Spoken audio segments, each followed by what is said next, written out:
성모님의 몽소 승천. 마리아 발도르타의 그리스도의 시 제10권에서. 참고, 몽소 승천에 대하여 예수님께서 하늘로 오르실 때는 당신의 자력으로 승천하셨고, 성모님의 경우에는 하늘로 올라가실 때 하느님에 의해 들어올림을 받으셨으므로 몽소 승천이라고 한다. 며칠이 지났을까, 성모님의 시신 둘레에 놓인 올리브 꽃과 나뭇잎들이 시든 것을 보면 벌써 여러 날이 지난 것 같다. 그러나 성모님의 육신은 숨을 막 거두신 때와 같다. 얼굴과 손에 아무런 죽음의 흔적이 없고 또 방 안에는 불쾌한 냄새가 전혀 없다. 오히려 백합과 장미와 은방울꽃과 여러 가지 야생초가 섞인 향기가 감돌고 있다. 며칠째 밤샘을 하고 있는지 요한은 여전히 등없는 의자에 앉아 있는데 피로에 못 이겨 잠이 들어 있다. 얼마나 울었는지 눈 주위가 빨갛고 얼굴은 대단히 창백하고 피로해 보인다. 이제 막 날이 새기 시작한 모양이다. 참고, 성모님은 안식일이 시작되는 금요일 저녁에 돌아가셨으며 이날은 사흘째 되는 일요일 새벽이다. 갑자기 어떤 강한 빛이 방 안을 가득 채운다. 거의 인광과 같은 파란색을 띤 은빛인데 그것은 점점 더 강해지더니 새벽빛과 등잔 불빛마저 보이지 않게 한다. 이 빛은 하느님이 탄생하실 때 베들레헴 동굴을 가득 채웠던 그 빛과 같이 눈부시다. 그런 다음 빛 속에 천사들의 모습이 보이기 시작하는데 천사들이 내뿜는 빛은 한층 더 찬란한 빛이다. 천천히 부드럽게 움직이고 있는 천사들의 날개에서는 오색 찬란한 불똥들이 춤을 추며 쏟아져 나오고 마치 하프로 연주하는 것 같은 아름다운 소리가 들려온다. 천사들은 성모님이 누워 계신 작은 침대를 화관같이 둘러싸기 시작한다. 그리고 그 위로 몸을 숙여 움직임이 없는 성모님의 몸을 들어올리고 날개를 더 힘차게 흔들어 기적적으로 지붕이 뚫려 생겨난 공간으로 그들 모두의 육신을 모시고 간다. 성모님의 몸은 지극히 거룩하시지만 아직 영광스럽게 되지 않아서 여전히 물질의 법칙을 따르고 있다. 천사들의 날갯짓 소리는 점점 더 파이프 오르간의 소리같이 웅장해진다. 잠든 요한은 그동안 강렬한 빛과 천사들의 날갯짓 소리에 두세 번 움직였는데 마침내 웅장한 소리와 세찬 바람 때문에 완전히 잠에서 깨어난다. 바람은 벗겨진 지붕 사이로 들어와서 열린 문으로 빠져나가는데 마치 회오리 바람같이 성모님의 이부자리와 요한의 옷을 흔들고 등잔불을 꺼버리고 열려있던 문을 큰 소리를 내며 닫아버린다. 요한은 아직 잠이 덜 깬 상태에서 무슨 일이 일어났는지 놀라 주위를 두리번거린다. 그는 침대가 비어있고 지붕이 벗겨져 있다는 것을 알고 기적이 일어났다는 것을 깨닫는다.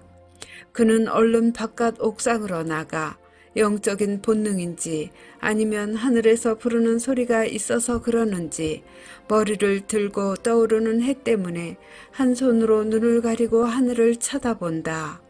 그렇게 해서 그는 본다. 아직 생명이 없고 자고 있는 듯한 성모님의 육신이 천사들의 무리에 의해 떠받쳐져서 점점 더 높이 올라가는 것이 보인다. 마치 마지막 작별 인사를 하는 것처럼 성모님의 망토와 베일 한 자락이 펄럭인다. 그리고 요한이 성모님 침대 주변을 장식했던 꽃들이 아마도 옷주름 속에 남아있었던지 꽃잎들이 옥상과 겟세마니 동산 위로 소나기처럼 쏟아져 내린다. 참고, 성모님이 요한과 함께 마지막으로 사시다가 돌아가신 집은 라자로 소유의 예루살렘의 겟세마니 동산 안에 있던 작은 집이었다. 그러는 동안 천사들의 힘찬 호산나 소리는 점점 더 멀어져 가고 희미해져 간다. 요한은 옥상의 낮은 벽에 기대 서서 계속 뚫어지게 응시한다. 그리고 틀림없이 하느님께서 그를 위로해주고 또 양어머니에 대한 그의 사랑을 갚아주시려고 허락하신 기적이겠지만 떠오르는 햇빛에 둘러싸여 성모님이 일어나시는 것을 본다. 성모님께서는 당신의 육체와 영혼을 갈라놓았던 탈원 상태에서 깨어나 다시 살아나서 일어서시는데 요한은 그것을 분명히 본다. 이제 성모님께서는 영광스럽게 된 육체가 가질 수 있는 특유의 은혜를 누리시는 것이다. 하느님께서 그에게 보여주신 이 기적은 이제는 하늘을 향해 빠른 속도로 올라가시는 성모님께서 호산나를 노래하는 천사들에 둘러싸여 계시지만 그들의 도움을 받지 않고 올라가시는 것을 자연적인 모든 법칙을 거슬러 볼 수 있게 해주신다. 요한은 어떤 사람의 펜이나 말로도 어떤 예술가의 작품으로도 결코 묘사하거나 표현할 수 없을 이 아름다운 광경을 보고 넋을 잃고 만다. 그것은 참으로 말할 수 없이 아름다운 광경이다. 그리고 사랑이신 하느님께서는 그분을 완전히 사랑하는 제자에게 마지막 최고의 기적을 보여주신다. 그것은 바로 지극히 거룩하신 어머니께서 지극히 거룩하신 당신 아들과 만나시는 것을 보는 기적이다. 역시 찬란하게 빛나시고 이루 형언할 수 없을 만큼 아름다운 용모를 가지신 아드님이신 예수님께서 하늘로부터 빨리 내려오셔서 어머니를 만나 가슴에 꼭 껴안으신다. 그리고 두 개의 천체보다도 더 빛나는 모습으로 예수님께서 내려오셨던 곳으로 함께 올라가신다. 이것으로 요한이 보는 광경은 끝났다. 그는 고개를 떨어뜨린다. 피로한 그의 얼굴에서 성모님을 잃은 데서 오는 슬픔과 함께 성모님의 영광스러운 운명에 대한 기쁨이 있다. 그는 이렇게 말한다. 감사합니다, 하느님, 감사합니다. 저는 이런 일이 일어나리라고 예감하고 있었습니다. 그래서 저는 성모님의 몽소 승천의 상세한 것을 하나라도 놓치지 않으려고 깨어있으려고 했습니다. 그러나 저는 사흘 동안이나 잠을 자지 못했습니다. 그래서 졸음과 피로와 슬픔이 합쳐져서 어머니의 승천이 임박했을 때 그만 저는 잠들고 말았습니다. 그러나 하느님, 아마도 당신께서는 그 순간을 방해하지 못하도록 또 제가 그 때문에 너무 고통을 당하지 않도록 하기 위해 그렇게 하셨을 것입니다. 방금 기적이 아니고서는 볼 수 없는 것을 보게 해주셨는데 성모님이 그토록 멀리 계시고 영광스럽게 되시고 찬란해지셨는데도 마치 아주 가까이 계신 것처럼 다시 볼 수 있었습니다. 그리고 예수님도 다시 뵙게 해주셨습니다. 감히 바라지 못했고 바랄 수도 없었던 지극히 행복한 광경을 보게 해주셨습니다. 이것은 예수님이신 하느님께서 당신의 요한에게 주신 선물 중에 선물입니다. 최고의 은총입니다. 나의 선생님이시요 주님이신 분을 다시 뵙게 되다니, 어머니 곁에 계신 주님을 뵙다니, 주님은 해와 같으시고 어머니는 달과 같으시며 두 분은 지극히 찬란하셨습니다. 두 분께서는 영원히 다시 결합하여 영광스럽고 행복하셨습니다. 천상 예루살렘의 가장 큰 천체이신 두 분이 빛나고 계신 낙원은 어떠하겠습니까? 천사들과 성인들의 기쁨은 어떠하겠습니까? 두 분의 모든 마음의 고통도 사라지고 나아가 어머니와 아드님이 만나시는 것을 목격한 기쁨이 얼마나 큰지 이제 제 마음의 고통도 그치고 제 안에는 고통 대신 평화가 다시 찾아왔습니다. 제가 하느님께 청했던 3가지 기적 가운데 2가지가 이루어졌습니다. 저는 성모님이 다시 살아나시는 것을 보았습니다. 그래서 제게 평화가 돌아온 것을 느낍니다. 저는 2분이 영광 중에 다시 결합하시는 것을 보았기에 제 고통은 모두 사라졌습니다. 하느님, 이것에 대해 감사드립니다. 그리고 최후의 심판과 육신의 부활로 하늘에 먼저 올라간 영과 육신이 다시 합쳐져서 하나가 되는 성인들의 운명이 어떠할지를 미리 볼 수 있게 해주신 것에 감사드립니다. 저는 항상 선생님의 모든 말씀을 굳게 믿었기 때문에 제가 믿기 위해서는 볼 필요가 없었습니다. 그러나 많은 이가 수백, 수천 년 뒤에 먼지가 되었던 육체가 다시 살아있는 몸이 될 수 있다는 것을 의심할 사람은 많을 것입니다.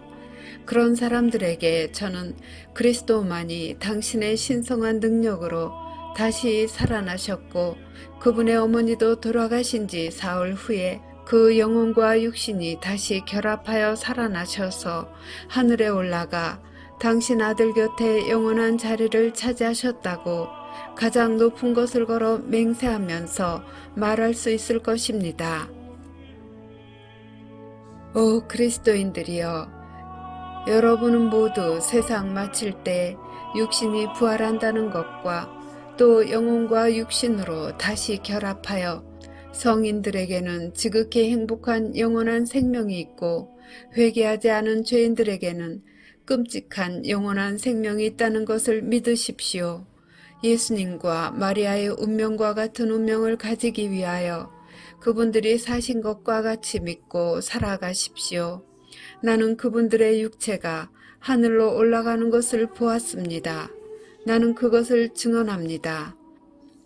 여러분도 언젠가 영원한 새 세상에서 영혼과 육신으로 태양이신 예수님과 별들 중에 별이신 성모님 곁에 있을 수 있도록 의인으로 살아가십시오. 오 하느님, 다시 한번 감사드립니다. 저는 어머니께서 남기신 것, 어머니 옷에서 떨어진 꽃잎들, 침대에 남아있는 올리브 가지들을 모아 보관하겠습니다. 제가 형제 사도들이 오기를 기다린 것은 비록 헛되게 되었지만 그것들은 그들을 위로하는 데 도움이 될 것입니다. 조만간 저는 그들을 다시 만날 것입니다. 요한은 흩어진 꽃잎들을 주워서 방으로 들어간다. 그리고 그는 지붕이 뚫려진 것을 더 자세히 보며 외친다.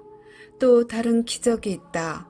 예수님과 마리아의 부활과 승천에 대한 기적 중에 또 다른 기묘한 대비가 있다.